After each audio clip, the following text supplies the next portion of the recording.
नमस्कार, स्वागत है आप सभी का। आप देख रहे हैं इंडिया डेली। आपके साथ मैं हूं मोनिका सिंह और मैं हूं आपके साथ में कश्वी। चलिए शुरुआत करते हैं अपने इस बुलेटिन की, जिसका नाम है 1 मिनट एक खबर। देश की राजधानी दिल्ली एक बार फिर गोलियों की गड़गड़ाहट से दहल उठी है, जहां रोहिणी के बेगमपुर इलाके में बाइक सवार 3 बदमाशों ने एक प्रॉपर्टी डीलर के घर के बाहर ताबड़तोड़ 25 राउंड फायरिंग की। वहीं जांच में सामने आया है कि पीड़ित को पिछले कई दिनों से इंटरनेशनल नंबरों से गैंगस्टर बनकर धमकी भरे कॉल्स आ रहे थे। क्या है पूरा मामला, देखिए रिपोर्ट। दिल्ली की रोहिणी सेक्टर 24 में उस वक्त अफरा तफरी मच गई जब बाइक सवार बदमाशों ने सरेआम फायरिंग शुरू कर दी। बदमाशों ने एक के बाद एक 25 राउंड गोलियां चलाई और मौके से फरार हो गए। फिलहाल घटना में कोई घायल नहीं हुआ है। पुलिस के मुताबिक ये हमला एक बड़े प्रॉपर्टी बिजनेसमैन को टारगेट करके किया गया था। सड़क पर खाली कारतूस मिले और नीली टोयोटा इनोवा के फ्रंट विंडशील्ड पर गोलियों के निशान मिले हैं। जांच में खुलासा हुआ है कि पीड़ित को 26 से 29 दिसंबर के बीच व्हाट्सएप पर इंटरनेशनल कॉल के जरिए जान से मारने की धमकी दी गई थी। खुद को बड़ा गैंगस्टर बताकर आरोपी ने मोटी रंगदारी मांगी थी, लेकिन बिजनेसमैन ने डर के मारे ये बात पुलिस से साझा नहीं की थी। फिलहाल दिल्ली पुलिस सब एक्सटॉर्शन और फायरिंग की धाराओं में केस दर्ज कर अपराधियों के करीब पहुँचने की कोशिश कर रही है। और वहीं मऊ में एक ऐसा मामला सामने आया है जिसको सुनकर आप भी हैरान रह जाएंगे, जहां एक प्रेमी ने अपनी तकरीबन 15 साल पुरानी मोहब्बत को तलाशने के लिए वर्दी का सहारा लिया और खुद को सीईओ बताकर शहर भर में घूमने लगा। युवक के कंधे पर चमकते सितारे लग्जरी कार पर एसी पे लिखा देख लोग उसे बड़ा अफसर समझते रहे, लेकिन उसकी एक छोटी सी गलती ने उसकी पोल खोल दी और पुलिस ने उसे दबोच लिया। आखिर क्या है ये पूरा केस, देखिए इस रिपोर्ट। उत्तर प्रदेश के मऊ में एक सरफिरे आशिक ने अपनी अधूरी मोहब्बत को पाने के लिए कानून की धज्जियां उड़ा दी है, जहां खुद को पुलिस का बड़ा अधिकारी बताकर शहर में धौंस जमा रहे एक फर्जी सीईओ को पुलिस ने गिरफ्तार किया है। ये युवक करीब 15 साल पहले की अपनी गर्लफ्रेंड को ढूंढने के लिए फर्जी वर्दी और लग्जरी कार के साथ मऊ पहुंचा था और घर घर जाकर लोगों से पूछताछ कर रहा था। लेकिन जब स्थानीय लोगों को इसके ऊपर शक हुआ, लोगों ने पुलिस को इसकी जानकारी दी, जिसके बाद पुलिस ने युवक को दबोच लिया है। वहीं पकड़ा गया आरोपी सिद्धार्थ नगर का रहने वाला है, जिसके पिता खुद यूपी पुलिस से इंस्पेक्टर रैंक से रिटायर हुए हैं। अपर पुलिस अधीक्षक अनूप कुमार के मुताबिक युवक मानसिक रूप से अस्वस्थ बताया जा रहा है और अपनी पूर्व परिचित युवती की तलाश में मऊ पहुंचा था, जिसकी अब शादी हो चुकी है। फिलहाल पुलिस ने फर्जी वर्दी पहनने और लोगों को गुमराह करने के आरोप में प्रभात पांडे के खिलाफ विधिक कार्रवाई शुरू कर दी है। वहीं देवास कलेक्टर परिसर में उस वक्त हड़कंप मच गया है जब परिवहन विभाग की जांच में सरकारी दावों की पोल खुल गई, जहां प्रदूषण कम करने का संदेश देने वाले विभागों के अपने ही वाहन जहरीला धुआं उगलते हुए पाए गए। वहीं परिवहन विभाग की कार्रवाई ने साफ कर दिया है कि नियम सबके लिए बराबर है। क्या है पूरा मामला, देखिए इस रिपोर्ट। मध्य प्रदेश के देवास को प्रदूषण मुक्त बनाने की शुरुआत खुद सरकारी दफ्तरों से हुई है, लेकिन नतीजे चौंकाने वाले रहे हैं। दरअसल कलेक्टर और निगम आयुक्त के निर्देश पर आरटीओ विभाग ने जब पीयूसी जांच अभियान चलाया तो सरकारी मशीनरी की लापरवाही बेनकाब हो गई। अब तक जांचे गए 26 शासकीय वाहनों में से 13 वाहन प्रदूषण मानकों पर पूरी तरह फेल पाए गए हैं। वहीं सबसे ज्यादा स्थिति उन कचरा वाहनों की खराब मिली जिन पर शहर को साफ रखने की जिम्मा है। आरटीओ अधिकारी निशा चौहान के नेतृत्व में चली इस कार्रवाई के दौरान फेल हुए वाहनों को तुरंत सुधार के निर्देश दिए गए हैं। देखिए, कलेक्टर साहब और हमारे जो नगर निगम कमिश्नर साहब हैं, उनके निर्देश के अनुरूप हम लोगों ने हमारा जो कलेक्ट्रेट है वहाँ पर और वाहनों को चेक करेंगे, पीयूसी जांच होगी। फिलहाल प्रशासन का कहना है कि जब तक सरकारी गाड़ियां मानकों पर खड़ी नहीं उतरेंगी तब तक आम जनता को संदेश देना मुश्किल है। कलेक्ट्रेट के बाद अब ये जांच अभियान तूकोजीराव पावर स्टेडियम में भी चलाया जाएगा। स्पष्ट निर्देश है कि प्रदूषण फैलाने वाले वाहनों को किसी भी सूरत में सड़क पर चलने की अनुमति नहीं दी जाएगी। और वहीं टीकमगढ़ से एक बेहद दुखद और चौंकाने वाली खबर सामने आई है, जहां कोतवाली थाने में पदस्थ प्रधान आरक्षक मोहनलाल ने जहर खाकर अपनी जीवन लीला समाप्त कर ली है।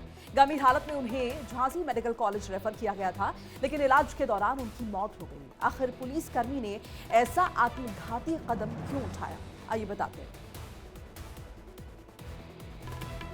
मध्य प्रदेश के टीकमगढ़ कोतवाली थाने में पदस्थ प्रधान आरक्षक ने सल्फास खाकर सुसाइड कर लिया है, जिसके बाद से पूरी पुलिस लाइन में सन्नाटा पसर गया है। दरअसल कोतवाली थाने में तैनात मोहन लाल अपनी नियमित ड्यूटी पूरी कर घर लौट रहे थे, लेकिन किसी को अंदाजा नहीं था कि वो मानसिक रूप से इतने परेशान हैं कि उन्होंने अपने सरकारी आवास में ही जहरीला पदार्थ खा लिया, जिसके बाद उनकी तबीयत बिगड़ने पर उन्हें जिला अस्पताल ले जाया गया, लेकिन डॉक्टरों की तमाम कोशिशों के बावजूद उन्हें बचाया नहीं जा सका। फिलहाल एसडीओपी राहुल ने बताया है कि पुलिस हर पहलू की जाँच कर सच्चाई सामने लाने का प्रयास कर रही है। पुलिस अब मृतक के पारिवारिक और विभागीय रिकॉर्ड की जांच कर रही है, ताकि पता लगाया जा सके कि कहीं वो किसी मानसिक या विभागीय तनाव से तो नहीं थे। वहीं जबलपुर में मुख्यमंत्री डॉक्टर मोहन यादव ने मानस भवन में आयोजित 3 दिवसीय चतुर्थ वर्ल्ड रामायण कॉन्फ्रेंस का भव्य उद्घाटन किया है। इस अंतर्राष्ट्रीय सम्मेलन में जगत गुरु स्वामी रामभद्राचार्य जी की विशेष उपस्थिति रही है। इस आयोजन में दुनिया भर के शोधकर्ता और धर्माचार्य शामिल हो रहे हैं, जो सनातन मूल्यों और भारतीय संस्कृति की मजबूती पर विचार साझा करेंगे। देखिए हमारी खास रिपोर्ट। मध्य प्रदेश के जबलपुर में रामायण का वैश्विक स्वरूप पर मंथन शुरू हो गया है, जहां मुख्यमंत्री डॉक्टर मोहन यादव ने राम अवेयरनेस मूवमेंट और श्री रामचंद्र पथ गमन न्यास के संयुक्त तत्वाधान में आयोजित इस वर्ल्ड रामायण कॉन्फ्रेंस का शुभारंभ किया है। वहीं उद्घाटन सत्र के दौरान मुख्यमंत्री ने रामायण आधारित पुस्तकों का विमोचन किया है और राम वन गमन मार्ग के संरक्षण की प्रतिबद्धता दोहराई है। सम्मेलन में जगत गुरु रामभद्राचार्य जी के मार्गदर्शन ने आध्यात्मिक माहौल को और भी गरिमामय बना दिया था। मानस भवन में आयोजित इस भव्य कार्यक्रम में थाईलैंड, श्रीलंका और कई अन्य देशों के विद्वान शिरकत कर रहे हैं। यहाँ रामायण पर आधारित एक अनूठी प्रदर्शनी भी लगाई गई है, जो आकर्षण का केंद्र बनी हुई है। मुख्यमंत्री ने अपने संबोधन में कहा है कि प्रधानमंत्री मोदी के नेतृत्व में भारतीय संस्कृति का उत्थान हो रहा है और ये कॉन्फ्रेंस युवाओं को रामायण के मूल्यों से जोड़ने का एक सशक्त माध्यम बनेगी। फिलहाल इस मौके पर शहर के विधायक, महापौर और जिला प्रशासन के आला अधिकारी भी मंच पर उपस्थित रहे हैं। बेगूसराय में उत्तराखंड सरकार की मंत्री रेखा आर्या के पति गिरधारी लाल साहू के एक बयान ने बिहार में सियासी और सामाजिक तूफान ला दिया है, जिसके बाद छात्राओं और महिला नेताओं ने इस बयान को बिहार की नारी शक्ति का अपमान बताया है। वहीं आरजेडी और सीपीआई की महिला नेताओं ने माफी की मांग की है। आखिर ये पूरा मामला क्या है, जरा समझते हैं। बिहार के बेगूसराय में बेटियों के मान सम्मान पर ठेस पहुंचाने वाला एक बयान अब उत्तराखंड से लेकर बेगूसराय तक चर्चा का विषय बन गया है, जहां उत्तराखंड की मंत्री रेखा आर्या के पति गिरधारी लाल साहू द्वारा बिहार की महिलाओं पर की गई टिप्पणी से लड़कियां आग बबूला हैं। वहीं छात्रा और महिला नेत्रियों ने कहा है कि बिहार की बेटियां आजाद क्षेत्र में परचम लहरा रही हैं और उनके खिलाफ ऐसी सोच बर्दाश्त नहीं की जाएगी। लड़कियों ने साफ शब्दों में मांग की है कि गिरधारी लाल साहू को सार्वजनिक रूप से बिहार आकर बिहार की महिलाओं से माफी मांगनी चाहिए।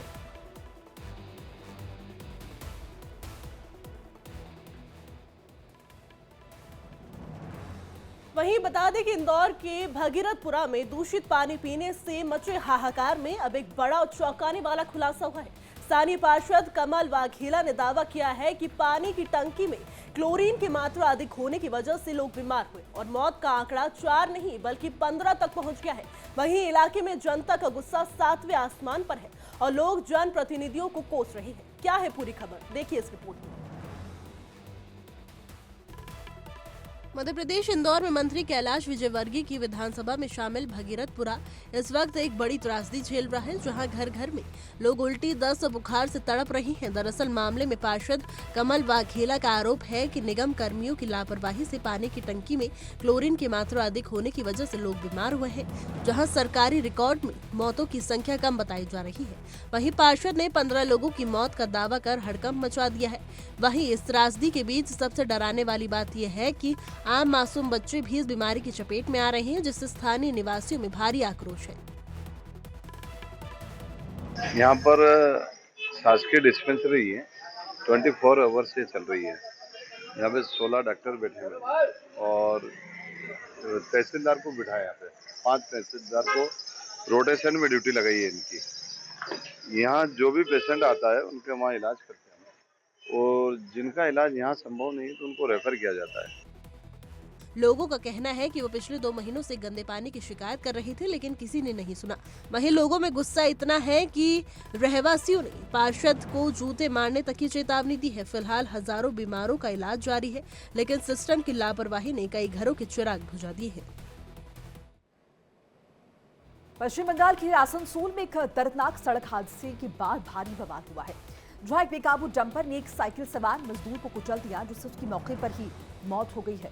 घटना से गुस्साए स्थानीय लोगों और मजदूर के साथियों ने न सिर्फ सड़क जाम की है, बल्कि संबंधित कारखाने में घुसकर तोड़फोड़ की है। और आखिर कैसे ये हादसा पेश आया है, देखिए जरा।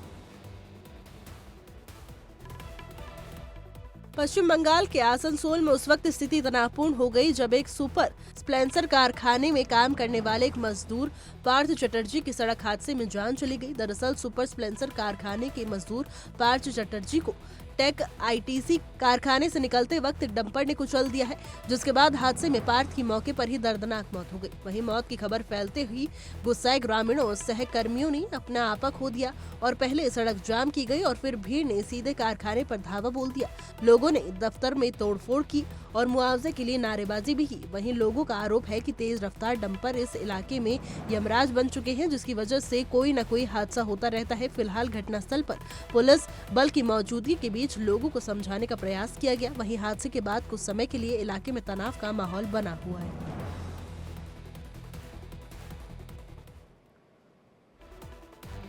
वहीं हरदोई से एक बड़ी खबर सामने आ रही है, जहां पुलिस ने एक मासूम बच्ची के साथ दरिंदगी करने वाले आरोपी को मुठभेड़ के दौरान गिरफ्तार कर लिया। वहीं इस जवाबी कार्रवाई में आरोपी के पैर में गोली लगी है, जिसके बाद उसे अस्पताल में भर्ती कराया गया है। क्या है पूरा मामला, देखिए इस रिपोर्ट में। उत्तर प्रदेश के हरदोई में कानून का खौफ एक बार फिर अपराधियों में देखने को मिला है। दरअसल अकोरा गांव के रहने वाली मुनेंद्र ने एक 8 साल की मासूम बच्ची के साथ उस वक्त घिनौनी वारदात को अंजाम दिया जब वो खेत में बथुआ तोड़ने गई थी। आरोपी ने पहले बच्ची के साथ गलत कार्य किया, फिर वहां से फरार हो गया। इस घटना के बाद इलाके में काफी रोष था और एसपी अशोक कुमार मीणा ने आरोपी को जल्द से जल्द पकड़ने के सख्त निर्देश दिए थे, जिसके बाद पुलिस को सूचना मिली कि आरोपी मुनेंद्र महुलिया के जंगल के रास्ते सुयामो के तरफ भाग लिया है। तभी सीओ अजीत चौहान के नेतृत्व में पुलिस टीम ने तुरंत इलाके की घेराबंदी की और जब पुलिस ने आरोपी को सरेंडर करने के लिए कहा तो उसने भागते हुए पुलिस टीम पर तमंचे से फायर करना शुरू कर दिया। इस अभियुक्त के पास से एक तमंचा, एक खोखा कारतूस एवं एक जिंदा कारतूस बरामद हुए हैं। मुठभेड़ में अभियुक्त के पैर में गोली लगी है, जिसको उपचार हेतु अस्पताल भिजवाया गया है। अन्य वैधानिक कार्रवाइयां प्रचलित है। और चलिए इसी के साथ अगली खबर के बारे में आपको बताते हैं। जबलपुर में मोनू झरिया हत्याकांड का पुलिस ने महज 40 घंटों में पर्दाफाश कर दिया है, जहां पुरानी रंजिश के चलते 3 गाड़ियों में आए 7 बदमाशों ने पानी पूरी खा रहे युवक पर चाकू से हमला कर दिया, उसकी जान ले ली। क्राइम ब्रांच और 5 थानों की संयुक्त टीम ने कार्रवाई करते हुए 4 मुख्य आरोपियों को सत्ता से गिरफ्तार किया है। देखिए।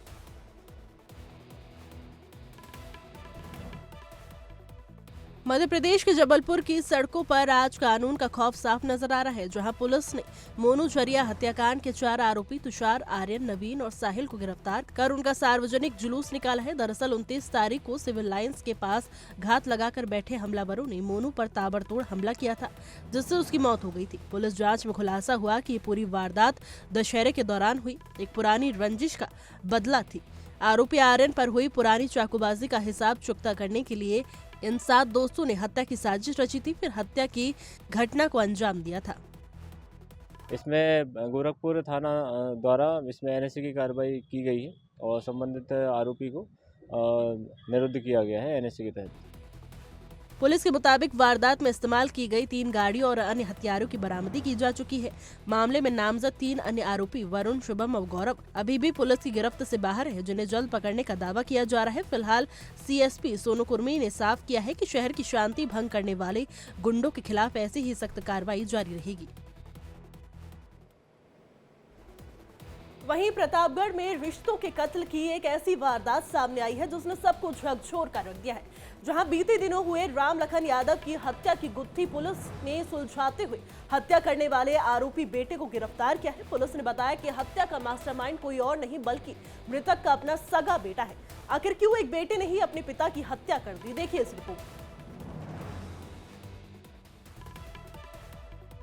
उत्तर प्रदेश के प्रतापगढ़ में पुलिस ने रामलखन यादव की हत्या की गुत्थी सुलझाते हुए एक बड़ा खुलासा किया है, जिससे पुलिस ने हत्या करने के जुर्म में बेटे को गिरफ्तार किया है।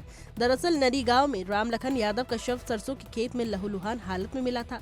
इस अंधे कत्ल की चुनौती को स्वीकार करते हुए एसपी दीपक भूका ने पुलिस और स्वाट की टीम को जांच सौंपी थी, जिसके बाद तकनीकी साक्ष्य और कॉल रिकॉर्ड्स के जरिए पुलिस की शक की सुई रामलखन के बड़े बेटे उदय भान पर जाकर टिकी।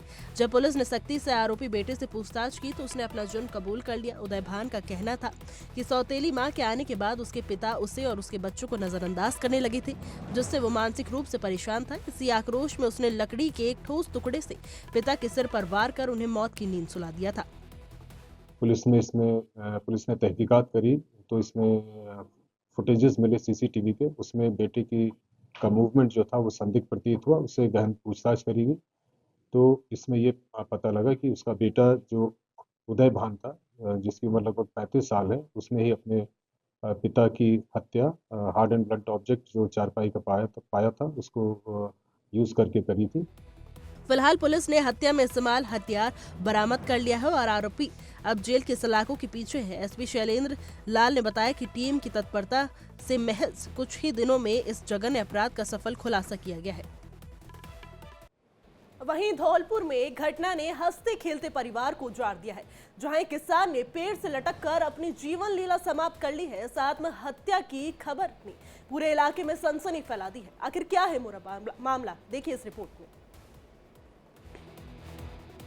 राजस्थान के धौलपुर में उस वक्त कोहराम मच गया जब एक ग्रामीण ने 5 शव पेड़ से लटके हुए मिले। दरअसल किसान भूप सिंह ने पेड़ से लटक कर अपनी जीवन लीला समाप्त कर ली है। नयापुरा निवासी भूप सिंह आगरा से आकर राजस्थान की सीमा पर खेती का काम करते थे, लेकिन अचानक उठाए उनके इस खौफनाक कदम ने सबको चौंका दिया है। वहीं हेड कांस्टेबल जालिम सिंह के मुताबिक मृतक के पास से फिलहाल कोई सुसाइड नोट बरामद नहीं हुआ है। पुलिस ने परिजनों की मौजूदगी में शव का पोस्टमार्टम करवाकर अंतिम संस्कार के लिए उन्हें सौंप दिया है। भूप सिंह के कंधों पर अपने बड़े परिवार की जिम्मेदारी थी। वहीं घर के मुखिया की अचानक मौत के बाद से परिजनों का रो रो कर बुरा हाल है। पुलिस अब तहरीर के आधार पर मामले की गहराई से जांच कर रही है ताकि खुदकुशी की असल वजह सामने आ सके।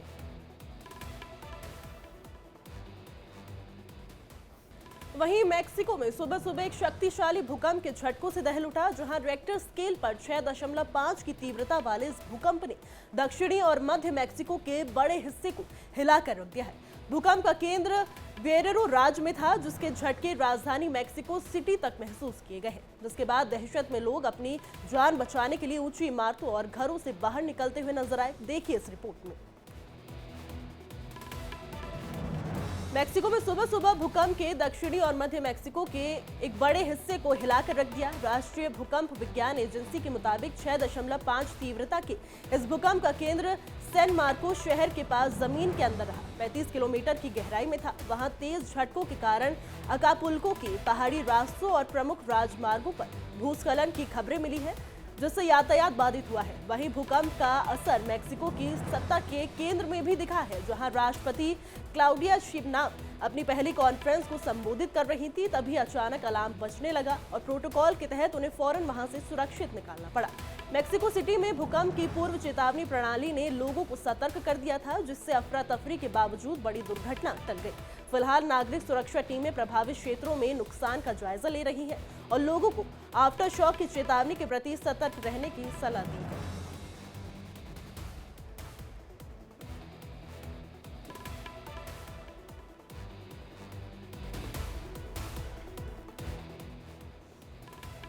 उत्तर भारत के पहाड़ी राज्यों और मैदानी राज्यों में कड़ाके की ठंड का दौर लगातार जारी है। जम्मू कश्मीर और हिमाचल प्रदेश के कई इलाकों में ताजा बर्फबारी ने और भी ठंड बढ़ा दी है, इजाफा कर दिया है ठंड में। देखिए रिपोर्ट।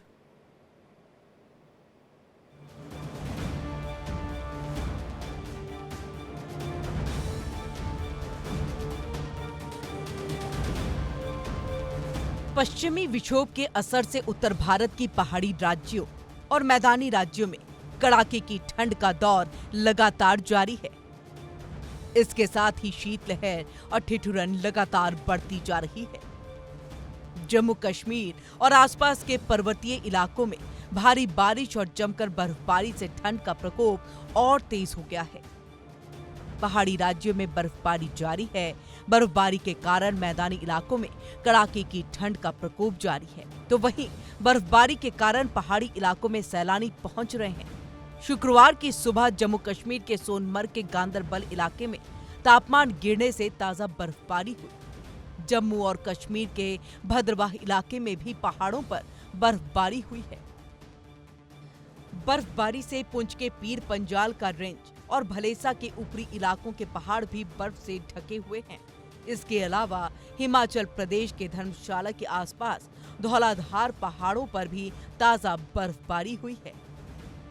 टूरिस्ट को हमारी तरफ से यही मैसेज रहेगा कि बड़ी सावधानी से आए, कि आगे सिसु में स्नो वगैरह पड़ी हुई है, वहाँ पे गाड़ियाँ थोड़ा चढ़ने में दिक्कत वगैरह हो रही हैं, तो अपनी सेफ्टी वगैरह लेके आए साथ में, और अपने सर्दी के कपड़े वगैरह सब कुछ लेके आए। हम सिसु में ठहरे हुए थे, वहाँ पे टेम्परेचर थोड़ा लो है, बहुत ज़्यादा लो है, माइनस में है, तो अपने कपड़े वगैरह उस हिसाब से लेके आए। ठंड काफ़ी ज़्यादा हो रही है, पैर हमारे फ्रीज हो चुके हैं बिल्कुल ही, and it's good experience because थोड़ी शांति है। जैसे न्यूज़ में देखा कुछ ज़्यादा क्राउडेड है, मेन मनाली जो रोड है वो क्राउडेड है, बट बाकी सब एरिया हाँ अच्छा है। हमने यहाँ भी बहुत एंजॉय किया। देख रहे हैं आप चारों तरफ बहुत ही ज्यादा बर्फ ही बर्फ है, स्नो ही स्नो है। पहाड़ी इलाकों में बर्फबारी होने से ठंड का कहर भी जारी है। ठंड के बावजूद बर्फबारी का लुत्फ उठाने के लिए हिल स्टेशन पर भी लोग पहुंच रहे हैं। इससे जम्मू कश्मीर और हिमाचल प्रदेश के अलावा उत्तराखंड में पर्यटन को बढ़ावा मिल रहा है। तो वहीं पहाड़ी इलाकों में बर्फबारी के बाद पूरे उत्तर भारत में कड़ाके की ठंड है। उत्तर प्रदेश, पंजाब, हरियाणा, बिहार, मध्य प्रदेश के अलावा झारखंड समेत कई राज्यों में कोहरे और ठंड का कहर जारी है। कई राज्यों में कोहरे के कारण विजिबिलिटी 0 हो गया है, जिस कारण सड़कों पर गाड़ियों की रफ्तार थम चुकी है। कोहरे और ठंड के कारण आम जनजीवन भी अस्त व्यस्त है। ठंड और कोहरे का असर ट्रेनों और उड़ानों पर भी देखने को मिल रहा है। कोहरे के कारण देश भर में कई ट्रेनें और उड़ानें देरी के साथ चल रही हैं, तो वहीं मौसम विभाग के अनुसार आने वाले दिनों में ठंड में और बढ़ोतरी देखी जाएगी। Bureau report, India daily.